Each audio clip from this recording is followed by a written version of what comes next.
Next, I would like to show you something that will be a very important part of your workflow, and that is the idea of copying frames on your timeline and then reversing those frames.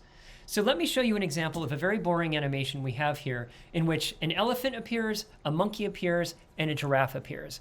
And what I would like to do is copy all of these frames on the timeline so that beginning at 4 seconds, where the animation ends, it picks up with a second set of frames, but plays them back in the opposite direction. So if right now the elephant comes first, followed by the monkey, followed by the giraffe, I would like him to disappear. First, the giraffe should disappear, then the monkey should disappear, and then the elephant should disappear. And so how are we going to do this? Well, first of all, we're going to copy all of our frames. I'm going to do this by positioning my mouse in the lower left corner in the very first background frame, holding down the Shift key, and then highlighting all of the frames on the timeline. Now I will right-click and select Copy Frames. So it's now copied all of the frames to my clipboard. I want to paste them at the end here on these same layers. I'll highlight those 4 layers, right-click, and select Paste Frames. And now you can see it's pasted the frames. But it's pasted the frames in exactly the same order, which is not what I want. So I would like to reverse this second set of frames. To do that, I'm going to highlight them all using the Shift key, first clicking in the lower left corner of that background frame where it begins, and then clicking at the end. And you can see here I've got the entire sequence selected by holding down the Shift key. There we go. And I will now right-click and select Reverse Frames. And now you can see just visually looking at the timeline that it actually reversed the motion tweens. And now when I play it back, the animation will reverse the frames, playing them back in the opposite order. And that's something that you will do often in your projects. Okay, at this point we have come to what I think is one of the most important topics to wrap your head around in Adobe Animate. And don't worry if at first it seems a little strange. I promise it will make sense. And that is the idea of nested frames. And in order to fully understand this, I think you will absolutely need to download and open up the source file, which is posted on tlearn. And that source file is called Solar House Nested Timelines. And so I'm going to sit here and wait for a second for you to download this file and then open it up in Adobe Animate so you can take a look at it. So I'm just going to pause for a second and wait for you. Okay, welcome back. I assume now that you've opened up this file. And so what I would like you to do once you've opened up the file is hit Command-Enter on a Mac or Control-Enter on a PC just to test the animation. When you do this, what you will see is something like this. You'll notice that this is a pretty active scene.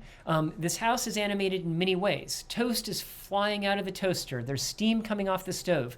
Hands on the clock are spinning around really quickly. The garage door is opening and closing. And you can also see that rays from the sun are moving towards the house and kind of reshaping as they get closer.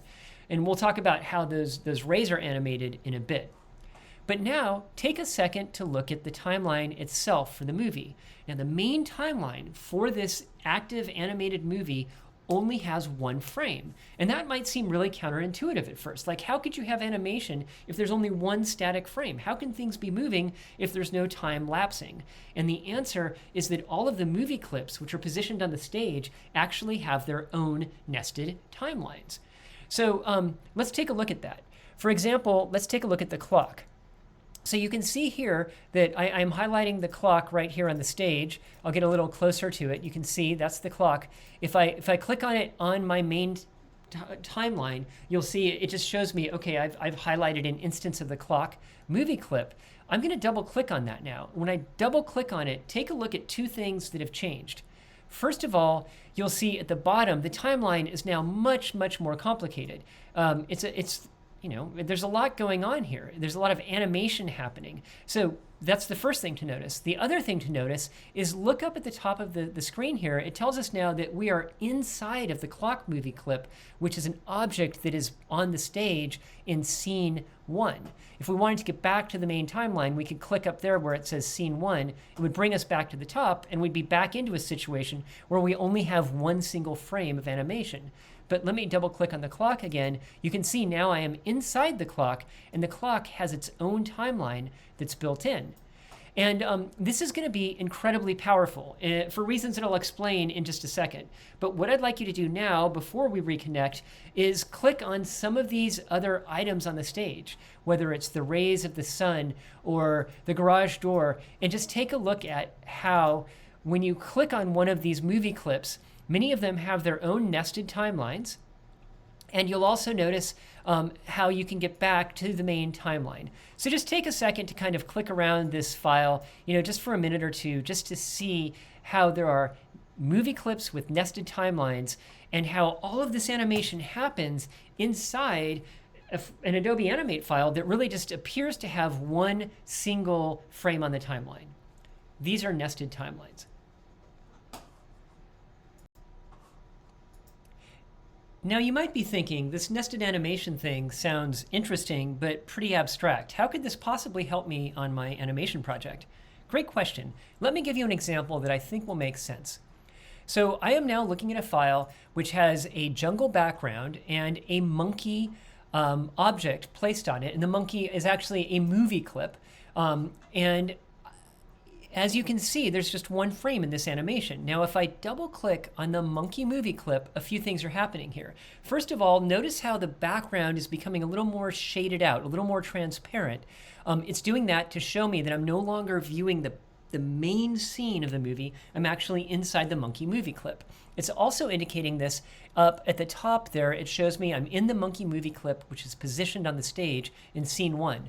And last but not least, it's also showing me the timeline for that monkey movie clip. So again, here are the clues. When you're on the main stage, everything is sort of the same color. The background is fully opaque. When I double click on a movie clip, it will take me inside the nested timeline for that movie clip if it has one. I can tell this is happening because it's a little more transparent in the background. It's also showing me up here that I'm inside the nested timeline for the monkey movie clip, and it's showing me the timeline down here. Now you can see there are 3 parts to this. There's the right arm layer, there's the left arm layer, and the main head of the body, the torso of the monkey. So let's make some animation happen. I'm going to go to 1 second, to that 1 second mark, and I'll just highlight those 3 layers and right click and insert frame. And the reason I'm doing that is just so that we have 1 full second of the monkey here. Now I'm going to select the right arm of the monkey. I'm going to turn this into a motion tween. I'm going to do that by right-clicking and selecting Create Motion Tween. Then, as we know from our workflow for motion tweens, I'm going to go to the end of that time frame, make sure I'm selected in that frame, and I will hit the Q key. The Q is short for Free Transform, and that will make it possible for me to lift the monkey's arm like that.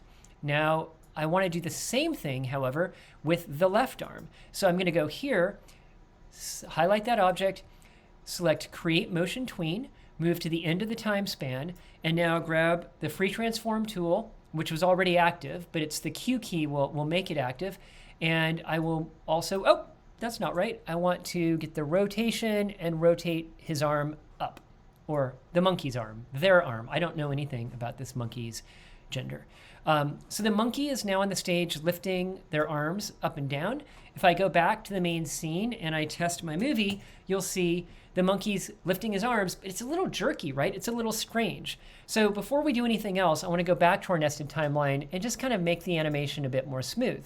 So to get back into the nested timeline, I double click on my movie clip, and you can see here I now have my monkey movie clip. I was getting very frustrated as I was preparing this exercise because it wasn't quite behaving the right way when I was trying to reverse frames. And I figured out the solution. So let me show you what I want to do. The concept is the same sort of thing we did with reversing frames before. I'd like to take this exact sequence, I'd copy it to the end of the timeline, and then reverse the frames. However, I noticed that when I was trying to copy these frames, it wasn't actually giving me the option to reverse keyframes. It was totally grayed out. So I could copy the frames, but then I couldn't reverse them. So I want to show you a trick if you run into this problem. And that trick is, first, I'm going to highlight this animation here. This is just the part for the right arm going right here. I'm just going to highlight this part. And I will right-click on that motion tween and select Convert to Frame-by-Frame Animation. And I can decide how many keyframes I want to have. It's going to turn it from a motion tween into something that has a lot of keyframes in between. And I will say, let's say for now, how about just keyframe each frame, just to demonstrate what's going on. Probably a little overkill, but you can see now we have a keyframe in each frame here. Now what I can do is highlight that entire span of keyframes, right-click and select Copy Frames. I'll go to the very end to frame 25, right-click and select Paste Frames. And now I will highlight all of that and right-click and select Reverse Frames. And so now I have copied and reversed that arm movement. And let me, while I'm there, go ahead and I'm going to put, for the body, head, torso part, I will copy or insert a frame there so we still have the body of the monkey. And now you can see that for the right arm, it goes all the way up and then it goes all the way down. And we're going to do the same thing here with the left arm. I'm going to copy this entire, or highlight this entire sequence. I will right click and tell it convert to frame by frame animation, put in a keyframe for each frame. I will right click and select copy frames. Now I'll copy those frames at the end of the timeline, and then just as we did with the other arm, highlight that second half of the animation and reverse the order of the frames. And now when I test it, it's a little more smooth. Let's go back to the main stage. And of course we go back to the main stage by clicking on scene 1.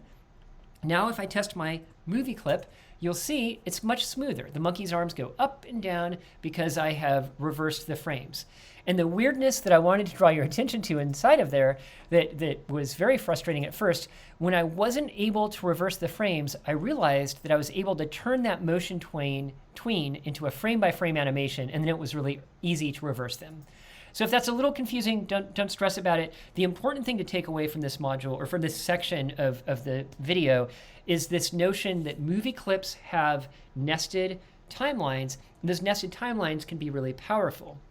And one thing that's really cool is now, we've got this monkey movie clip on the stage. That movie clip has this nested timeline of the arms going up and down, but we can also, on the main stage, we can animate this movie clip. So we're on the main stage now. Let's take this monkey as a whole and create a motion tween.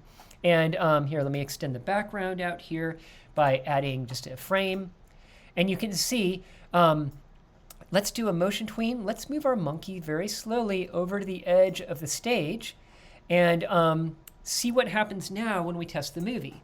Now, notice what's happening. Do you see? It's a little hard. Let me stretch it out. Let me try to make this a bit slower so you can see what's going on. I will zoom out and I'm going to take that and just, let's see, let me stretch it out to like 5 seconds. And I will also stretch out the background. And now let's try this again, so it's a little slower. You can see I've got the nested animation inside that movie clip, and I've also got another animation happening on the main timeline. And so this is, if you pause and think about it for a second, I think you'll start to understand how this can be really powerful in your own animations. So for example, maybe you have a movie clip that has a nested timeline for a car, and it's depicting the wheels moving inside that car. Then on the main timeline, you would use a motion tween to move the car across the stage. And you'll actually get a chance to do something like this in an upcoming exercise. For now, the important thing to remember is that nested timelines are awesome. They'll be very, very useful in your projects.